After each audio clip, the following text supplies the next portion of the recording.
Assalamualaikum warahmatullahi wabarakatuh. Waalaikumsalam warahmatullahi wabarakatuh. Kabar kalian hari ini?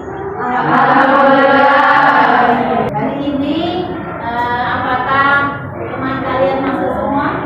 Iya. Saya absen dulu. Amanda Listiani, Siti Nurwaili Zakia, ada? Rina Yuni Amaria. Oh sakit, sudah berapa hari sakitnya? Ini rencana pembelajarannya. Setelah belajar tentang bab ini, kalian harus mampu membaca terjemahan surat An-Nahl dengan baik. Karena apa? Materi mendakwakan Islam ini dalam Al-Quran diterapkan dalam surat An-Nahl. Surat An-Nahl ayat 125. Kemudian nanti pembelajaran hari ini kalian harus bisa menganalisa, bisa mencari, bisa menunjukkan kaitannya ayat ini dengan bagaimana dakwah di masyarakat kita ini disampaikan sesuai dengan ayat yang terdapat dalam Al-Quran ini. Kita rubah tangan kiri di atas tangan kanan seperti yang awal saja ya. Berikutnya naik lagi seperti tadi. Ini terjadi pemeboman di rumah ibadah, yaitu dalam hal ini gereja di Surabaya. Nanti tugas kalian kejadian seperti ini yang dalam investigasi, jadi ini kejadian sudah lampau. Dalam hasil investigasi ternyata yang melakukan pemeboman kembali ini adalah saudara-saudara kita Muslim. Bagaimana kalau kita kaitkan dengan materi pembelajaran hari ini, yaitu Islam mendakwakan orang lain? Apakah perilaku seperti ini sesuai dengan Islam atau tidak? Lalu apa penyebabnya sehingga mereka melakukan kegiatan seperti ini? Surabaya, riba bisa Anda jelaskan tadi Pak Fats mengatakan bahwa untuk seluruh gereja di Surabaya Jawa Timur ditutup untuk hari ini. Untuk saat ini seluruh gereja di kota Surabaya terpaksa diamankan dan jemaat kemudian 2 dibawa ke rumah sakit dan 3 masih belum berhasil diidentifikasi. Coba diamati videonya. Apa yang tergambar dalam pikiran kalian?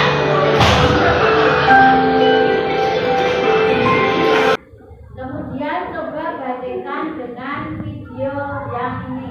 Ya. Sajian untuk Imlek biasanya berupa daging babi untuk mewakili hewan darat, ikan untuk hewan air, dan ayam untuk hewan udara. Karena Gusdur Muslim semula daging babi dan diganti dengan daging sapi, tapi akhirnya disepakati diganti dengan daging kambing. Yang betul daging kambing dan akhirnya akan mengganti daging babi menjadi daging kambing. Ayatnya jelas, tetapi kalau dikaitkan dengan kegiatan di masyarakat, kejadian di masyarakat, maka pemikiran kalian pasti akan menemukan sesuatu yang tidak. Bagaimana memahami tentang dakwah atau mendakwakan keramahan Islam. Kemudian apa lagi yang harus didiskusikan?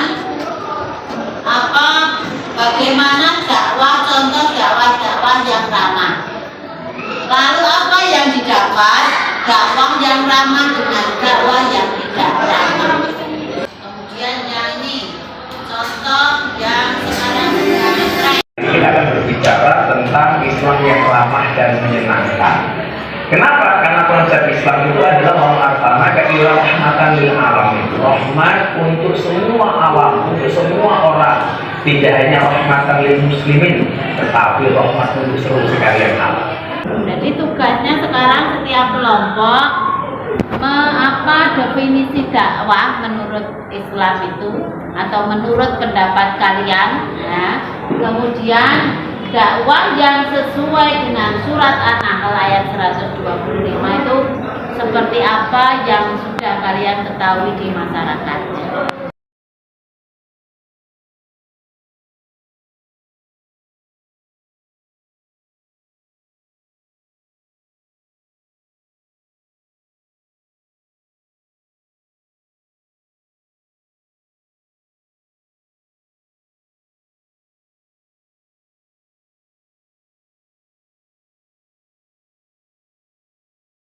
Diskusinya sudah habis waktunya.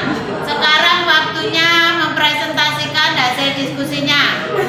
Yang akan dipresentasi kelompoknya siapa dulu?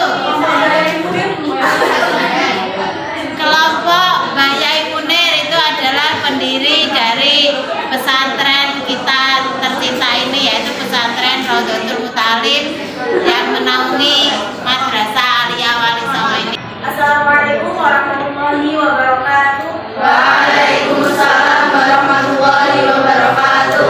Dalam Quran surah An-Nahl ayat 125, A'udzu billahi minasyaitonir rajim. Ud'u ila sabili rabbika bil hikmati wal mau'izatil hasanah wajadilhum billati hiya ahsan. Inna rabbaka huwa a'lamu biman dhalla 'an sabilihi wa huwa a'lamu bil muhtadin. Quran surah An-Nahl ayat 125 memiliki 3 metode berdakwah. 1. Al-hikmah, yang artinya berdakwah dengan ilmu pengetahuan agar bisa dipahami. Yang kedua, al-mau'izah hasanah, yaitu dengan memberikan atau menyampaikan nasihat dengan kasih sayang, lembut, sopan, dan santun, sehingga Islam terlihat menyenangkan. Lalu menurut kelompok kalian, kenapa orang-orang itu melaksanakan itu? Kalau dikaitkan dengan ayat yang ada dari Al-Quran, kira-kira apa penyebabnya mereka itu melakukan hal seperti itu? Penyebab mereka melakukan hal seperti itu termasuk radikal. Mereka termasuk Islam yang terlalu menyamping, tidak Islam yang masaya. Saksikan diskusi kami tentang definisi dakwah dan yang berkaitan tentang tayangan video yang telah ditayangkan tadi depan.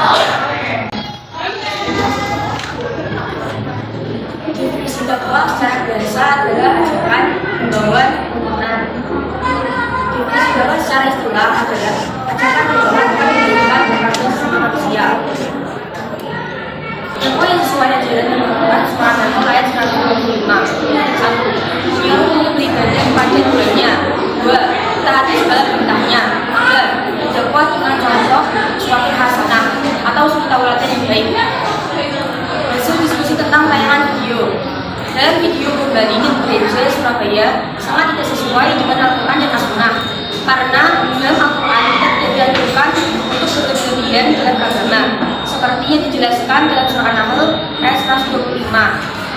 Dakwah baguslah dengan tutur kata yang bijak, lemah lembut, dan tidak kasar. Sedangkan dalam video tersebut kita memungkinkan adanya toleransi. Kita bisa mencontoh video umat Konghucu yang menghormati jasa Gus Dur dengan mengganti daging babi dengan daging kambing dalam sehari. Demikian hasil diskusi kami. Apakah ada yang mau bertanya dari teman-teman? Kalian sudah banyak menemui dalam hal dakwah itu sesuai dengan surat An-Nahl atau yang tidak sesuai, lebih banyak mana yang kalian temui? Kira-kira sudah banyak yang sesuai cara berdakwah dari para tokoh-tokoh Islam atau yang lainnya. Tadi ada contoh yang tadi videonya dari Gus Dur tadi ya.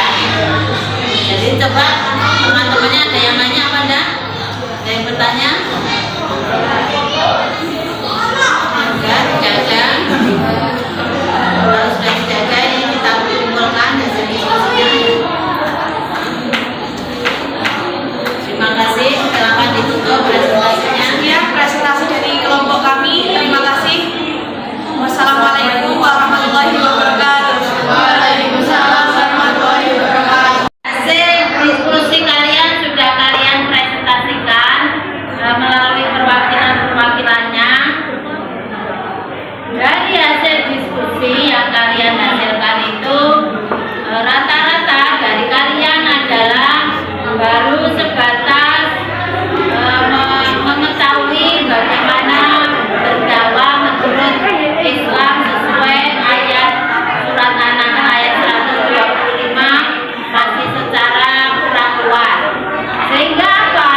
pengeboman Bali, ada pengeboman gereja ya, rumah ibadah, kemudian ada tadi umat minoritas yaitu umat Konghucu, bagaimana mengenang jasa dari seorang Kyai Haji Abdurrahman Wahid, menghargai, menghormati keyakinan dari atau agama lain.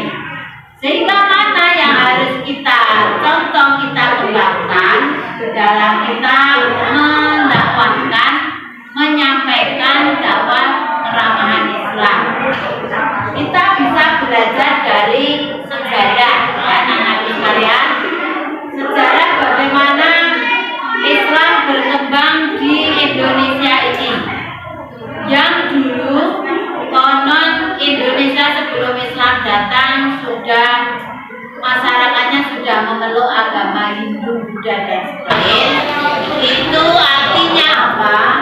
Di dalam umat Islam sendiri banyak anggota atau banyak pemeluk Islam sendiri itu yang belum sangat memahami bagaimana Islam itu sebuah agama yang rahmatan lil alamin. Jadi Islam itu tidak hanya untuk umat Islam saja, bukan hanya untuk orang Arab saja, tetapi Islam itu menaungi, menjadi rahmat bagi seluruh alam. Sehingga apa anak-anakku sekalian, kalau pembelajaran hari ini kita kaitkan dengan literasi keagamaan, maka kalian harus paham bagaimana kita memahami agama kita sendiri dan menghargai agama orang lain. Kalian mencari artikel-artikel atau berita di media sosial yang menggambarkan bagaimana dakwah Islam yang lama dan oknum dari Islam sendiri yang melakukan penyiaran Islam, penyebaran Islam dengan cara yang tidak ramah.